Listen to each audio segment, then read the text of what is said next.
Assalamualaikum warahmatullahi wabarakatuh. Perkenalkan, nama saya Kisah Pinturuntulalo dengan NIM M0212211059. Pada video kali ini, saya akan menyampaikan mengenai pembuatan vinir dan klasifikasinya. Proses pembuatan vinir. Yang pertama, log selection, di mana kayu yang sudah ditebang kemudian disimpan dalam ruang penyimpanan dan disiram secara terus-menerus untuk menjaga agar kayu tetap lembab dan terhindar dari degradasi. Proses selanjutnya, log conditioning. Pada proses ini, log yang dikondisikan akan diperiksa untuk mengidentifikasi cacat atau kerusakan yang mungkin mempengaruhi kualitas vinir. Log yang tidak memenuhi kriteria akan dipisahkan dan tidak akan digunakan dalam proses selanjutnya. Proses selanjutnya, peeling.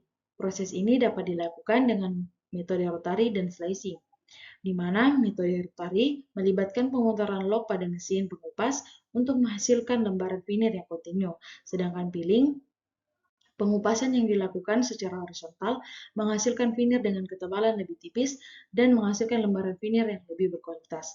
Selanjutnya, pengeringan. Sebelum pengeringan, vinir yang telah dipilih kemudian di-clipping untuk menghilangkan cacat pada lembaran vinir seperti cacat mata kayu dan disorting sesuai dengan standar yang ditetapkan. Barulah pengeringan dilakukan. Pengeringan dapat dilakukan dengan menempatkan log pada ruangan pengering yang suhunya telah diatur ataupun menggunakan sinar UV atau udara panas. Adapun alat yang digunakan dulu seperti gergaji mesin, kapak, kolam pemanas secara manual, kemudian alat pengering yaitu dengan menggunakan sinar matahari ataupun diangin-anginkan. Dan alat yang sekarang ada debarkar, ada vinir filling mesin, ada mesin pengering yang suhunya diatur dengan komputer, kemudian proses pemanasan yang menggunakan penyiraman secara langsung pada kayu. Selanjutnya yaitu klasifikasi vinir. Klasifikasi vinir terbagi atas 3. Yang pertama, face vinir, di mana face vinir merupakan bagian yang terletak pada permukaan paling atas plywood dengan karakteristik permukaan yang halus serta tidak terdapat bagian cacat sedikit pun. Vinir ini biasanya dikupas dengan menggunakan serat kayu yang memanjang. Yang kedua, back vinir, di mana back vinir berada pada bagian belakang plywood. Jenis vinir ini memiliki tekstur permukaan yang halus, serupa dengan face vinir. Akan tetapi pada bagian ini terdapat cacat atau patching yang disebabkan oleh mata kayu yang busuk. Yang ketiga, core vinir.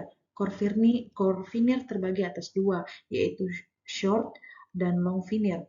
Short vinir merupakan bagian yang terletak di tengah plywood dengan karakteristik permukaan yang kasar.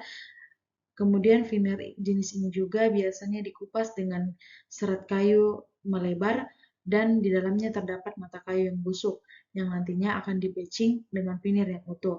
Kemudian untuk long vinir, sama seperti short core vinir, long core vinir ini juga merupakan bagian yang terletak pada tengah plywood dengan karakteristik yang sama dengan short vinir. Perbedaannya, long vinir ini adalah cara kupasnya yang menggunakan serat kayu yang memanjang. Selanjutnya ada vinir ordinary dan vinir fancy. Vinir ordinary biasanya dihasilkan melalui proses rotary cutting, sedangkan vinir fancy menggunakan teknik slicing untuk menghasilkan pola yang lebih estetis dan detail. Vinir ordinary biasanya digunakan untuk aplikasi yang tidak memerlukan tampilan estetis yang tinggi seperti konstruksi dan furniture dasar, sedangkan untuk vinir fancy biasanya digunakan untuk pembuatan furniture mewah, panel dinding, dan produk-produk yang menekankan pada desain dan keindahan secara visual.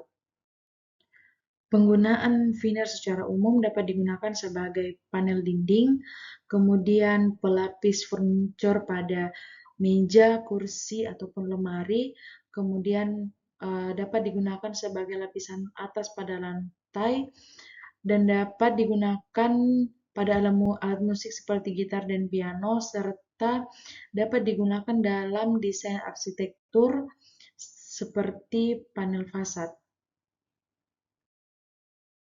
Itulah pemaparan dari saya. Kurang dan lebihnya mohon dimaafkan. Sekian dan terima kasih.